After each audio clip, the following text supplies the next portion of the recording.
नमस्कार, राम राम। पीसीरी पाठशाला में मैं पूनम चंद बिश्नोई आप सभी का हार्दिक स्वागत और अभिनंदन करता हूं। बहुत लंबे समय से वीडियो सीरीज में कुछ व्यवधान उत्पन्न हुआ था। मुझे आशा है कि आप बहुत ही अच्छे होंगे। आज के वीडियो का टाइटल है दी माउंटेन मैन। नाम आप सब जानते हैं, दशरथ माझी। क्या है दशरथ माझी का बैकग्राउंड, और दशरथ माझी जैसे बैकग्राउंड से बिलोंग करने वाले हमारे आसपास के लोग और हम, उनकी जो सेम प्रॉब्लम थी उससे कैसे निजात पाए, और निजात पाने के बाद में हम अपने ड्रीम को कैसे फुलफिल कर सकते हैं, और हमारे सामने जो चुनौतियां आती हैं उसको हम कैसे ओवरकम कर सकते हैं। उस गहलोर जो गया में पड़ता है, वहाँ पे दशरथ माझी के नाम से एक व्यक्ति का जन्म हुआ। एक मामूली से इंसान से आज विश्व भर में उनको है, जो अपने ड्रीम को फुलफिल करने के लिए जाना जाता है और लाखों युवाओं के प्रेरणा स्रोत बने हुए हैं। उनका ये मानना था कि बहाने बनाओगे तो पछतावे के अलावा जिंदगी में कुछ भी नहीं मिलेगा, और पछतावा होता है वो बहुत ही दुखदायी होता है। आपको इसी जीवन में वो सब करने हैं जो आपको करने चाहिए, और आप जिंदगी में बहुत सारे उतार चढ़ाव आएंगे और आना भी चाहिए, जिससे हमें पता चलेगा कि हम कितने सही है और हम क्या कर सकते हैं। अगर आपके लाइफ में किसी ऐसी परिस्थिति कभी नहीं आई है तो आप अपने आप को पहचानने से रह जाते हो और आप एक आम इंसान बन के ही रह जाते हैं। पहाड़ को चीर करके उनके बीच में से रास्ता निकालने का प्रण लिया, और उन्होंने वो रास्ता निकाला भी सही। क्यों निकाला, क्या ऐसी वजह रही कि उन्होंने पहाड़ को फोड़ने का दृढ़ निश्चय कर लिया। शुरुआत में आप पर लोग ध्यान नहीं देंगे। कहीं पर कोई व्यक्ति मकान बनाता है, जब वो नींव भरता है तो किसी को पता नहीं चलता है कि रियल में उसके दिमाग में कैसी कौन सी बिल्डिंग बनानी है, वो घर किस हिसाब से बनाएगा।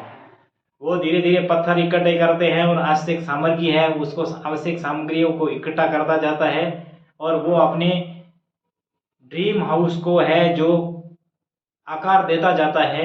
और जब वो बन करके तैयार होता है, पूरा घर जिसमें फर्नीचर वगैरह वगैरह सब रंग रोगन सारा चीज वो कंप्लीट करता है, उसके बाद में जब वो घर बन करके सामने आता है तब लोगों की आंखें खुलती है कि रियल में उसने घर बहुत बढ़िया बनाया।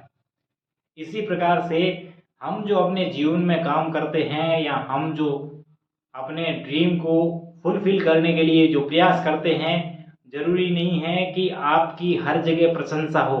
आपकी कई जगह बुराई भी होगी, कई बार आपसे लोग द्वेष भावना रखेंगे, और रखना ही चाहिए। ये आपके इंडिकेटर्स है, उनसे आप बहसबाजी मत करो। बहसबाजी करने में आपका समय वेस्ट होगा। इससे बढ़िया है कि आप अपने ड्रीम पर फोकस करो, और निरंतर है वो अपने ड्रीम को ध्यान में रखते हुए कदम कदम बढ़ाए जा। मतलब यही दशरथ माझी के साथ हुआ था, और उन्होंने है जो शुरुआत में लोगों ने उस पर ध्यान नहीं दिया, पर वो अपने काम में जुट गए। उसके पास पहनने के लिए चंपल नहीं थे, जूते नहीं थे, टाट जो बोरा होता है उनको उन्होंने पहना। इंसान के पास दिमाग होता है, वो अगर उसका सही इस्तेमाल करे और जुनून हो किसी चीज को करने का, तो उसके लिए मुश्किल लगने वाली चीजें या मुश्किल लगने वाले काम भी आसान हो जाते हैं। अगर हम आगे बढ़ते हैं तो हमारे सामने बहुत सारी जिंदगी में परेशानियां आएगी। वो परेशानियां हम सोचते हैं कि खत्म हो जाएगी, पर ऐसा नहीं होता है। एक परेशानी आप खत्म करोगे कि दूसरी आके खड़ी हो जाएगी, और ये होना चाहिए। इसी का नाम जीवन है। व्यक्ति को या जिस इंसान को अपने ऊपर विश्वास होता है, उसे ही केवल भगवान पर विश्वास होता है। आप अगर लगातार प्रयास करते हो, फिर आपको अगर रिजल्ट नहीं मिलता है तो आप अपने काम को करते रहिए, और रिजल्ट है जो ऊपर ईश्वर के ऊपर छोड़ दीजिए। 100% वो आपको बहुत ही अच्छा जीवन में है जो अवसर लाके आपके सामने उपलब्ध करवा देगा। और उस इतना बड़ा फैसला करने के लिए दशरथ माझी के सामने ऐसी क्यों क्या परेशानियां आई या ऐसी क्या स्थिति उसके सामने आई कि उन्होंने पहाड़ को चीरने का फैसला कर लिया और उन्होंने है जो ये ठान लिया कि मुझे इस पहाड़ के बीच में से काट के रास्ता बनाना है। एक फगुनिया नाम की लड़की से प्रेम किया और उस लड़की को जब घर वाले शादी करने के लिए तैयार नहीं हुए तो उन्होंने कहा कि फगुनिया तू मेरे साथ में चल रही है, अगर मेरे को प्यार कर रही है तो मेरे साथ में चल। और कहते हैं कि फगुनिया उसके साथ में गई और उन्होंने प्रेम भावपूर्वक जीवन व्यतीत किया। जरूरतें पूरी करने के लिए हमें कहीं भी है जो पैसों से कोई चीज़ हम खरीद सकते हैं, अगर पैसे नहीं हैं तो कोई चीज़ हमारे पास होगी नहीं। तो उन्होंने जो मेहनत की, परिश्रम किया, पत्थर तोड़े और इन्हीं दरमियान एक दिन वो खाना लेके पीछे जा रही थी, तब वो किसी पहाड़ी, दुर्गम पहाड़ी थी जिसमें रास्ता नहीं था, वो पहाड़ी क्रॉस कर करके जाना पड़ता था। तो कई दिनों तक वो ले गए। एक दिन कहते हैं कि जब जीवन में समस्याएं आती हैं तो उसकी एक श्रृंखला बन जाती है। जब सुख आता है तो उसकी एक श्रृंखला बन जाती है। श्रृंखला किस हिसाब से बनती है कि अगर एक सुख आया तो उसके साथ में सुखों के पीछे लाइन लग जाएगी। और दुख दशरथ मासी को ये सूचना मिली कि आपकी जो फगुनिया है, पत्नी है, वो पहाड़ से नीचे गिर गई है। दौड़ के आए तो उन्होंने देखा कि भाई वो वहां तड़प रही है। तो उन्होंने, सब लोगों ने कहा कि इसको हॉस्पिटल पहुंचा जाए, पर हॉस्पिटल जाने के लिए रास्ता नहीं था। रास्ते में वो पहाड़ खड़ा था जिसकी वजह से फगुनिया की है वो जिंदगी चली गई। उसके बाद वो बहुत टूटे और उन्होंने ये ठान लिया कि मुझे इस पहाड़ को चीर करके और इसमें से रास्ता बनाना है। इंटरेस्ट आता है तो आपके अंदर एक जुनून पैदा हो जाता है। जुनून पैदा होने से हमारे अंदर है जो एनर्जी, पता नहीं गॉड गिफ्ट है कहाँ से आती है, और उस काम को अपन करने के लिए थकते भी नहीं है और उस काम को कर देते हैं। उस समय आपको सिर्फ और सिर्फ सफलता दिखती है, इसके अलावा आपको कुछ भी नहीं दिखता है, सिर्फ आपको सफलता दिखनी चाहिए। जिस प्रकार गुरु द्रोणाचार्य ने अर्जुन से पूछा कि आपको क्या दिखाई देता है, तो अर्जुन ने कहा, बाकी शिष्यों ने कहा था कि हमें चिड़िया दिख रही है, कभी किसी ने कहा कि हमें पेड़ दिखता है, पर अर्जुन ने कहा कि गुरुदेव मुझे सिर्फ चिड़िया की आंख ही दिखती है।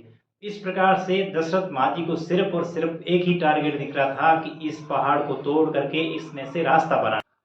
और वो ये अच्छी तरह से जानते थे कि ये सिर्फ और सिर्फ उसकी मेहनत ही ये सपना उसका साकार कर सकती है। और उन्होंने ये अपने आप से वादा किया था कि मेरी जो फगुनिया थी उसको सच्ची श्रद्धांजलि ये होगी कि मैं इस पहाड़ को काट करके इसमें से रास्ता बनाऊं। वो पागलों जैसी हरकतें करने लगा और रोज उस पहाड़ में जाता था और उस पहाड़ को जाकर के बहुत सारा भला बुरा कहता था कि जब तक तोड़ेंगे नहीं तब तक छोड़ेंगे नहीं, यानी जब तक मैं रास्ता नहीं बना लूंगा तब तक मैं इस काम को छोड़ने वाला नहीं। इतना बड़ा काम है तो जब पूरा नहीं होता है तो डिमोटिवेशन होते हैं। इस स्थिति में लोग मोटिवेशन ढूंढने के लिए दौड़ते हैं, पर दशरथ माजी ने ऐसा नहीं किया। कठिन परिश्रम और लगातार मेहनत ही आपको सफलता दिला सकती है।